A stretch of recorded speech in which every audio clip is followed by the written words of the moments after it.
Salut les amis, j'espère que vous allez bien. Aujourd'hui, je vous livre enfin tous mes secrets pour développer le haut des pectoraux. Donc là, si tu n'arrives pas à développer le haut du pectoral, tout simplement, il peut y avoir trois raisons à ça. La première raison, c'est tout simplement le choix des exercices qui peut être mauvais ou tout simplement ton placement sur ces exercices qui peuvent être à revoir. Le deuxième point, ça va être tout simplement ta mobilité au niveau de ton épaule. Donc tu as une très mauvaise mobilité au niveau de l'épaule. Donc ça, j'ai fait une petite vidéo là-dessus. Si tu veux aller voir, ça coûte rien, tu regardes la vidéo. Et le troisième et dernier point, ça va être tout simplement la génétique. Tu vas avoir une mauvaise génétique. Ça, malheureusement, on peut pas y faire grand-chose. Donc la génétique, c'est tout simplement que tu vas avoir une insertion tendineuse plus ou moins haute sur l'humérus, ce qui fait que tu vas moins bien étirer le haut du pectoral. Là, on va se faire un petit point sur l'anatomie. Ça peut être un peu couille, je vous l'accorde. Le pectoral en fait est divisé en trois parties. On va voir ici la première partie qui nous intéresse aujourd'hui, qui est la portion claviculaire. C'est ça. Ok, donc ton haut de pectoral en fait est divisé en trois parties. On va voir ici la première partie qui nous intéresse aujourd'hui, qui est donc la portion claviculaire. Tu vas voir également une deuxième partie qu'on va appeler la portion sternale, et la troisième partie qui va être la portion abdominale. Aujourd'hui, nous, la partie qui nous intéresse, c'est la portion claviculaire. Donc, comme j'expliquais tout à l'heure, lorsqu'on a du mal à recruter le haut du pectoral, ça peut venir de la génétique. Donc là, je vous ai mis un petit extrait du livre de Lavier, le volume 2. Donc, il nous dit en fait que vous pouvez bénéficier d'une déficience de haut de pectoral pour les raisons suivantes, qui sont que si vous avez un tendon du grand pectoral très proche et très haut perché sur le bras, vous allez avoir en fait du mal à recruter votre haut de pectoral. Donc, il est difficile d'étirer le haut des pectoraux. Sans prétirement des faisceaux claviculaires, les développés recrutent prioritairement le bas des pectoraux ou les épaules. Donc pour réexpliquer rapidement comment ça se passe, si votre accroche tendineuse qui est ici, positionnée sur notre humérus qui est ici, donc si vous avez une accroche tendineuse qui est plutôt assez haute sur l'humérus, donc proche de l'épaule, vous aurez un mauvais pré-étirement du haut des pectoraux et vous allez recruter plutôt prioritairement le centre des pectoraux ou les épaules, donc le deltoïde qui vient lui juste ici. Et si au contraire, vous avez en fait le tendon du grand pectoral placé très bas sur le bras, vous allez bénéficier d'un bien meilleur levier, ce qui rend plus fort donc au développé couché. Le pré-étirement des faisceaux supérieurs étant plus prononcé, ils ont aussi moins de mal à recruter cette zone musculaire. Le fait d'avoir votre accroche tendineuse ici beaucoup plus bas sur l'humérus, vous aurez un meilleur pré-étirement du muscle haut de pectoraux, ce qui fait que vous aurez un meilleur recrutement de ce muscle haut de pectoraux. Et même si vous vous installez sur des bancs inclinés lorsque vous faites vos développés couchés inclinés ou vous faites vos développés haltères inclinés, c'est pas parce que vous vous inclinez votre banc que vous aurez forcément un bon recrutement du haut des pectoraux. En fait, ça vient plutôt du problème d'insertion tendineuse que réellement de l'inclinaison de votre banc. Ok, donc pour le muscle pectoral, on se rend compte qu'il est bien en forme d'éventail, hein, donc c'est un muscle en fait qui va venir très évasé et se terminer en un seul point à la terminaison. Et en fait, ça tout simplement, ça va nous donner en fait une indication, c'est que pour développer comme il faut son muscle pectoral, en fait, il va falloir le travailler dans plusieurs directions, plusieurs sens de travail.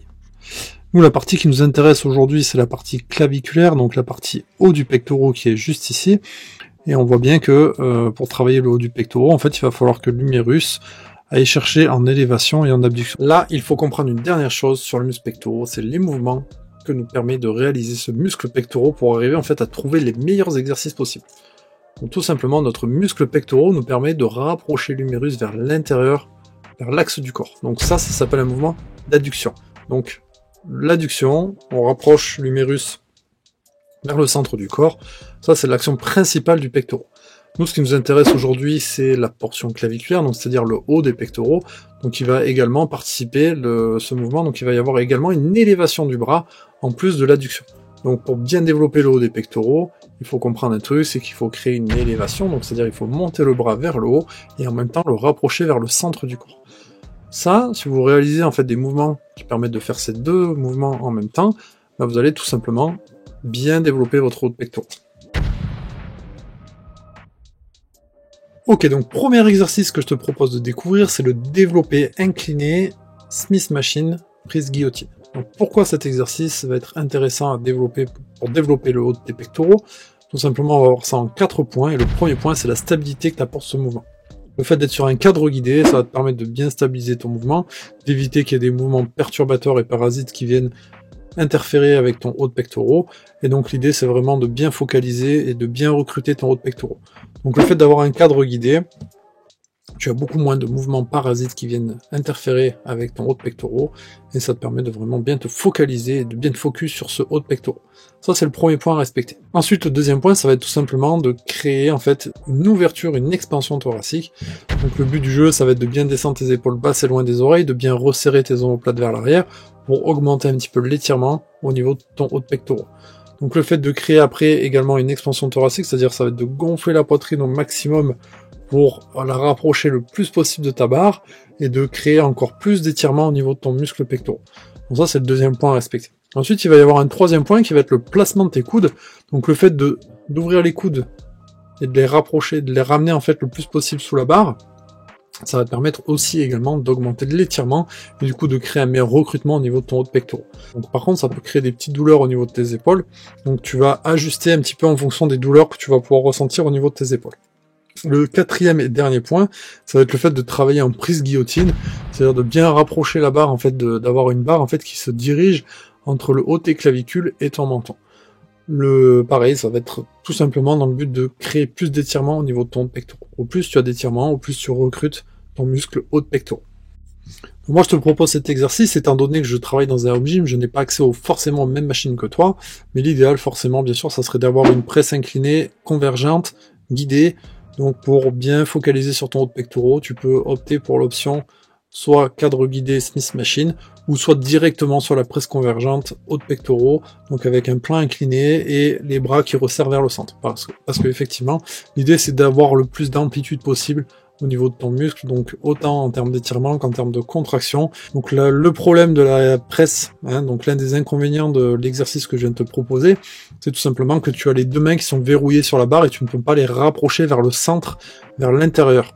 Je rappelle pour info que le muscle pectoral est un puissant adducteur, donc il te permet de rapprocher l'humérus vers l'intérieur, et si les mains sont figées sur la barre, en fait tu perds énormément en fait d'amplitude de mouvement.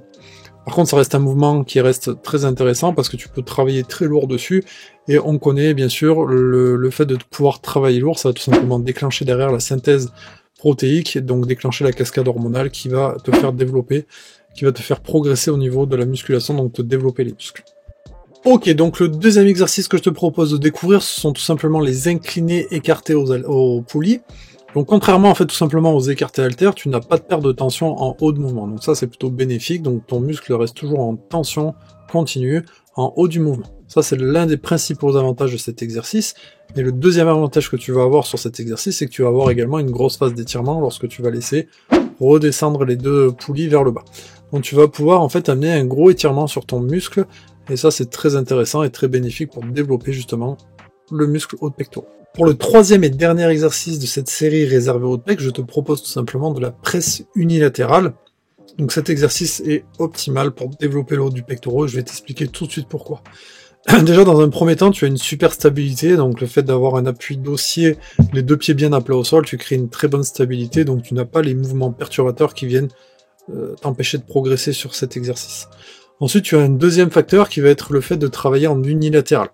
Donc le fait de travailler en unilatéral, tu ne vas pas avoir en fait l'enroulement d'épaule que tu vas retrouver sur des mouvements comme les écartés à la poulie ou les crossovers à la poulie, ou lorsque tu arrives en fin de mouvement, tes épaules vont s'enrouler vers l'avant.